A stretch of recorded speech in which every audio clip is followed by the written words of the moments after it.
Start.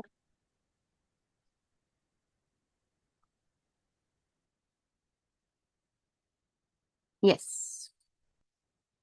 Am I We audible? would have some, yeah, you're audible, but we would have some time for preparation, right? Yes, yes. 10 or 15. I'll give you 10 minutes to prepare and then we can start the opening speeches. Ma'am, if this is my first time doing this, so if you can run me through like what's gonna happen. Okay. So I'll tell you how this whole thing is gonna go. First, basically, I will tell you what the topic is. Okay. So this is about whether humans should have legal and ethical rights to maintain their digital. One second.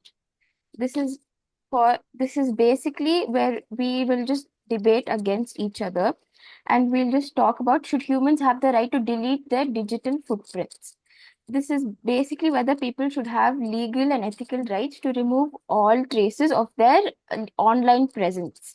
You can think about personal data, past social media posts, online search histories, and even information, small information that's collected from companies.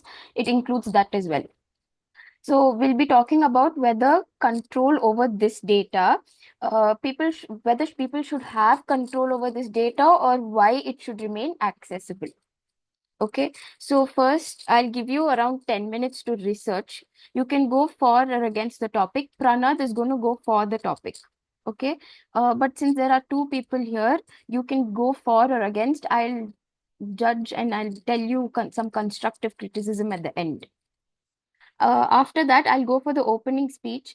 I'll give you 3 minutes to speak for your opening speech. You can, okay, somebody left. Okay. I'll give you 3 minutes. You can give your opening speech. At 30-second timer, I will raise my hand here.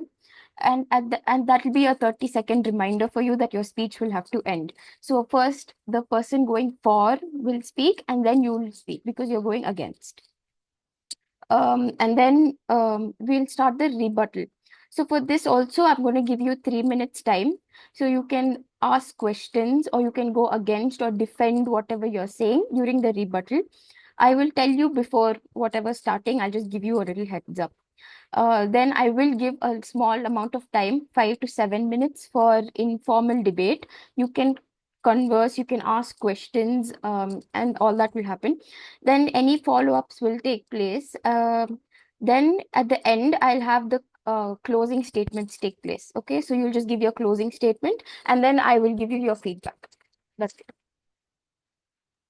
Hello, Thank just to like clarify, Yes. first there would be opening statements of 3 minutes each, and then rebuttal rounds where first against the motion speaks, and then for the motion speaks for a certain amount of time, like the speeches, right? Yes. And then we would have a question and answer round, and then with our closing statements, we end the debate, Yes. right? Yes. Okay, boss. I'll give you 10 minutes to research. I'll put the topic in the chat.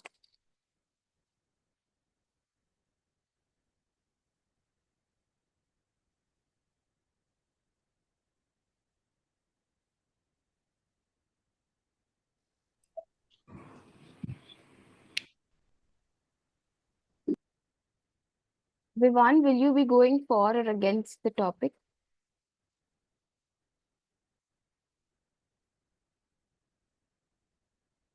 Okay. I'll go with the topic. Okay, for. Fine.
Pranjal, are you there?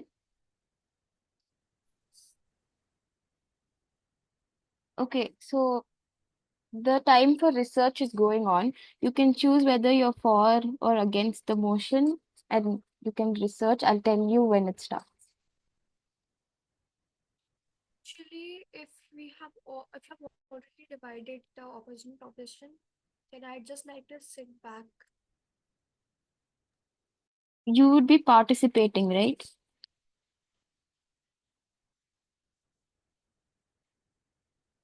Okay.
How much time are we left?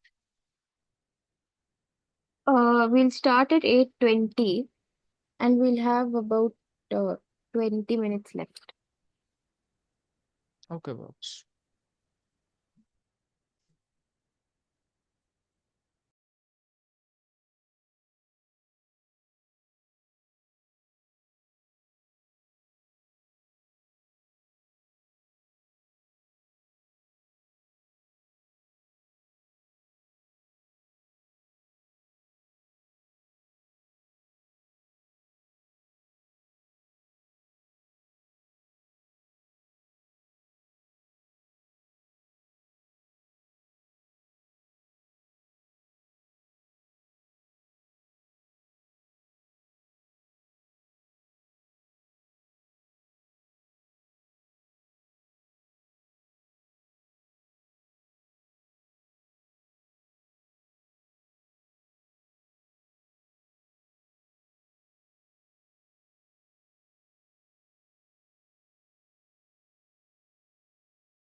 Okay, guys, your time's up for researches.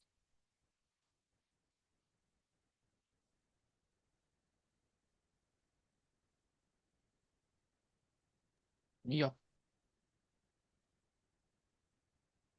Okay, so now we'll begin with the opening statements. Each speaker will have 3 minutes to present their arguments. I will give a soft reminder at the 30-second mark and a firm reminder when your time is completely up. So let's start with Pranat for the motion. Just a second. Do we like, is it compulsory to turn on our cameras or no? If you want to, you can. It's not compulsory. Okay, just a sec. Yep. I'm audible, right? Hello? Yes, yes. Yep. I would start on my cell count of three, two, one. Imagine a world where every mistake you are ever made, every opinion you are ever voiced, and every personal detail you are ever shared, intentionally or not, stays online forever, out of your control. Ladies and gentlemen, I stand before you today for the motion that humans should have the right to delete their digital footprint. Privacy is not a privilege; it's a fundamental right. The United Nations Universal Declaration of Human Rights, Article 12, clearly states that no one shall be subjected to arbitrary interference with their privacy.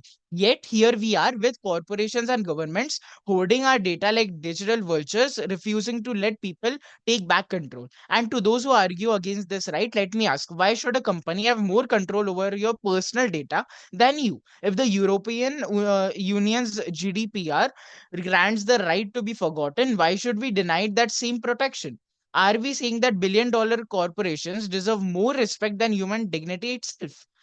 In in 2021, Facebook was caught storing user data even after deletion requests. If big tech can wipe their own shady history clean, why should we, the people, be denied the same right? Opponents of this motion either do not understand the importance of privacy or are too comfortable of being exploited. But we are not products, we are people. Our past should be not a permanent prison. It's a time we demand the right to delete our digital footprint, because our data, our privacy, and our future should be ours to control. Thank you. Okay. Now the opposition can speak. Right. So I'll start with three, two, one. We live in a new age where all of us are chronically online all the time.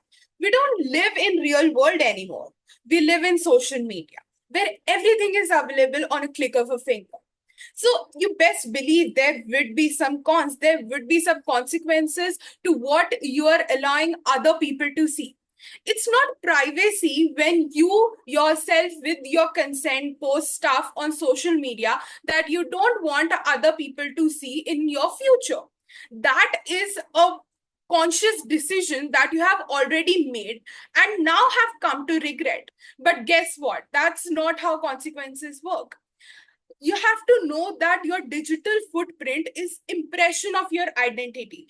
Every like, every post that you ever made, they make up your identity, and you cannot change your identity. You can grow, but that does not negate the previous views that you have. And that is what employers nowadays are using.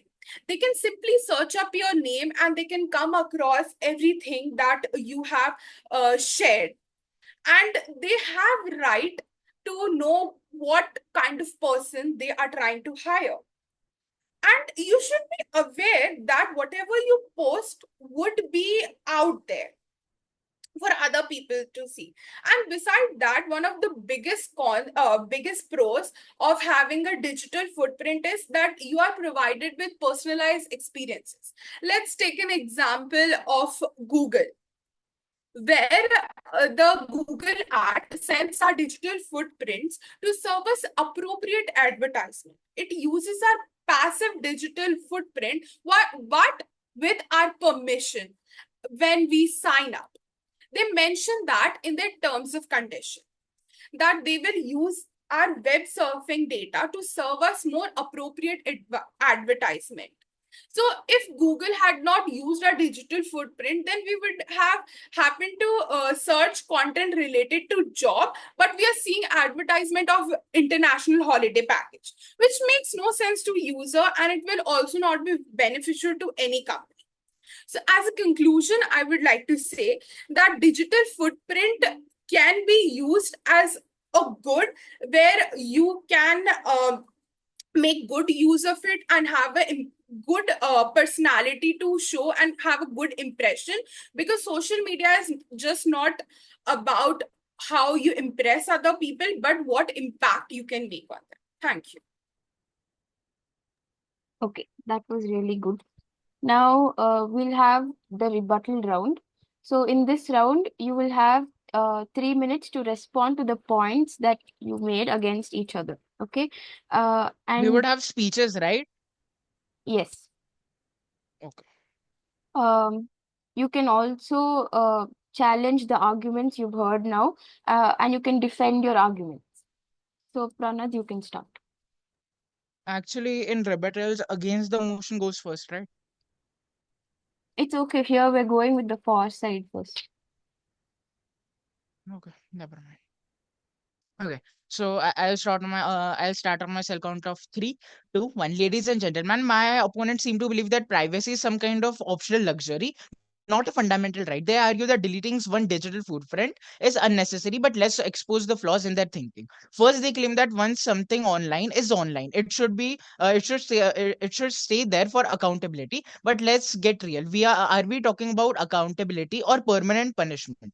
Even criminals have the right to rehabilitation. Yet my opponent suggests that a 15 years old embarrassing mistake on social media should follow them forever, damaging job prospects and personal lives. Second, they say that deleting digital footprints could rewrite history. Well, if that's the case, why does the Google company with the EU's right to be forgotten law allowing people to remove outdated and harmful information? Why does the United Nations recognize digital privacy as a human right? Are my opponents suggesting that Europe and the UN got it wrong, but a few interpret keyboard warriors somehow got it right? My opponents claims that we should always be aware before posting online, as if we humans never make mistakes, never change, and never grow. But tell me, should a teenager's impulsive post haunt them forever? Should a misunderstood opinion ruin their careers? If awareness was perfect, we wouldn't need laws protecting privacy. But reality isn't perfect, and that's why we need the right to delete our digital footprint. Finally, let's talk about hypocrisy. Governments delete confidential files, companies erase scandals, but when an individual wants to reclaim their own privacy, suddenly it's a problem. This isn't about transparency, it's about control. So, to my opponents, if you are comfortable letting corporations own your digital life forever, that's your choice. But don't force that on the rest of us. We deserve the right to delete our digital footprint. Thank you. Okay. Opposition. So first of all, to my opponent, I would like to say that it is practically impossible to delete all your digital footprint. You can limit it to a certain limits that you set for yourself. And while we are saying that a teenage mistake, obviously it won't be big enough to for hindering your employment opportunities. So if I post some embarrassing TikTok, so that does not mean my future employer would not hire me. But if there is something such large or scandalous, then I don't think that I should have the right to keep it out of the conversation that I'm having with my employer. So if I have been to some juvenile center, then I have to share that with my employer. Privacy does not mean withholding information, it means protecting. And if you're right now, aside from the passive digital footprint, I would like to shed light upon the active one. So, what we post on social media right now, there has been this huge trend where people find it funny to bully others, to cyber bully people. And if 15 years down the road you're being held accountable, like, yeah, we have seen the threads where you're trying to bully some person. So I don't think that this is just a small teenage mistake. It is a big and a huge part of you, that you were there bullying somebody, and if you don't grow out of it, you will set into this mentality that it's okay if you don't receive consequences. And now talking about one of the things my opposition said, that Facebook was trying to sell our data. But at the same time, where Telegram does not keep hold of digital footprints, you must know what illegal activities are happening there. And their CEO was recently arrested because of some involvement with terrorist activities. So don't you think that either side of the coin is really harmful? Because if we have no digital footprint, we won't be able to find the criminals by using their IP addresses, which has become a huge part of how our government and our police helps to solve cases. Will not be find criminals will not have the data or the chats that are being shared to be presented in court as evidence.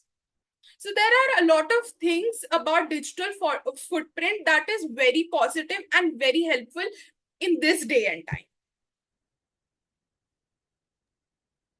Okay, any questions? You can ask questions. Yep. I have one. Okay. So okay, yes. Am I audible, right? Hello? Yeah, you're audible. Yeah. Are you aware that the European Union's General Data Protection Regulation, Article 17, legally grants the individuals the right to be forgotten if an entire continent recognizes the importance of deleting personal data? Why do you insist that the people should live with their mistakes forever? Do you believe that the whole Europe is wrong and only you are right? No, sir, I certainly do not believe that, but we also have logical thinking skills that make, like, force us to think of the other side. That we do know that digital footprint to an extent does help us in day and age.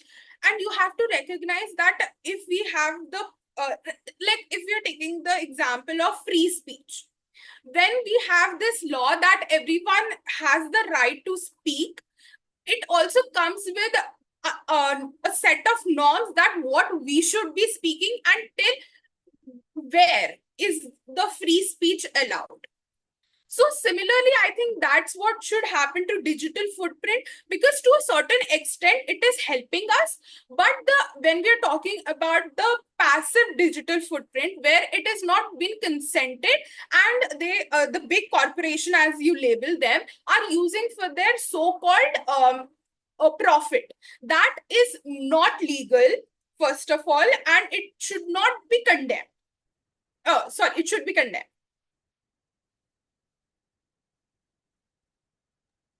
Did that answer your Okay. question? Yeah. I just wanted to like ask kind of a follow. Do you like in your answer you mentioned these things. So at then do you believe that at a certain extent we have the right to delete our digital footprint, not the part which gives us our profit and like gaining job opportunities, etc., but the mistakes we have committed in past, etc. Right?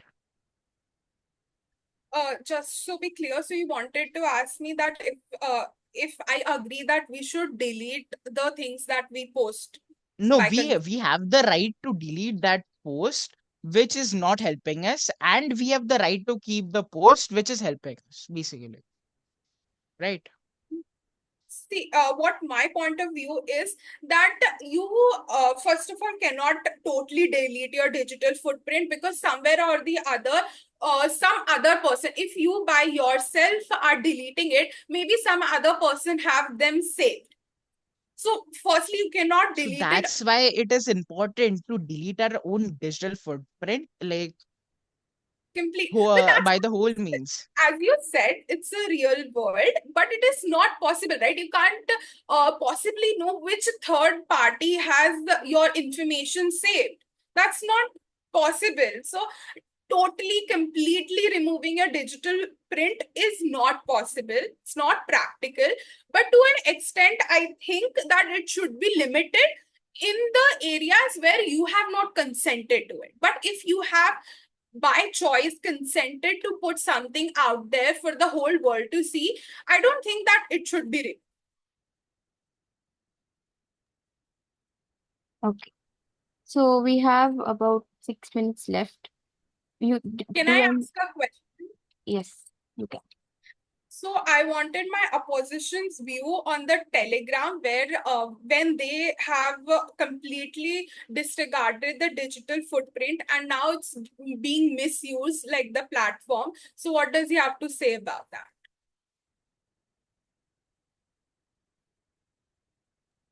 Could you please rephrase your question a bit? Telegram what? I just wanted your views that when the digital footprint problem was removed from Telegram and now it has been used for like misused for illegal activities. So now don't you think that digital footprint is important? Like what illegal activities? Mention those Like, illegal activities. right. I'll expand on that. So just 1 second. Sorry. Sorry. Yeah, so expanding on that, so there were news that people are using Telegram as a platform to for terrorist activities, because the any other platform, the chats, they are they know like what chats are happening so they can report it to the authorities, but for Telegram they refuse to meddle in it, and now they are like the CEO of Telegram is was arrested because he was not handing over the data and people who were taking part in those illegal activities. Okay, so first of all, I would like to, can you please mention me those specific illegal activities? Because They are right now not being the information which I have been finding, I'm not able to find those illegal activities which you mentioned, all those terrorist organizations and stuff. The only thing they're which not I know is okay. explicitly told, but you can simply search up the So arrest of you don't have Telegram. any proof, right? Sir, but it You has don't have been any told proof, in but repeated No, stop, articles stop. that he's sorry, he has been arrested. That's what I'm trying to say. So obviously there would be some root cause. of course there would be some root cause, but do we have the root cause right now? No, right? We what is it? That a reputed uh, platform CEO was being arrested because of lack of digital footprint, and they have no accountability. Like the people, they can do whatever they want on this platform, and nobody can find the criminals if they engage in illegal activities. I mean, it might be there, but as far as we know, there are no terrorist organizations or illegal activities happening in Telegram. Just a second, I'll quote you. Okay. Guys, just a heads up, we have 3 minutes left for the meeting to end. Right. So it is written by BBC, the article, and they have told that the tech billionaire refuses to share information uh, because he was not properly moderating his app to reduce criminality, and he denies, like there was this case where there was drug trafficking and child sexual abuse content and fraud, and they have, like, they could not provide the information that who is doing, and they could not moderate this activity on this platform.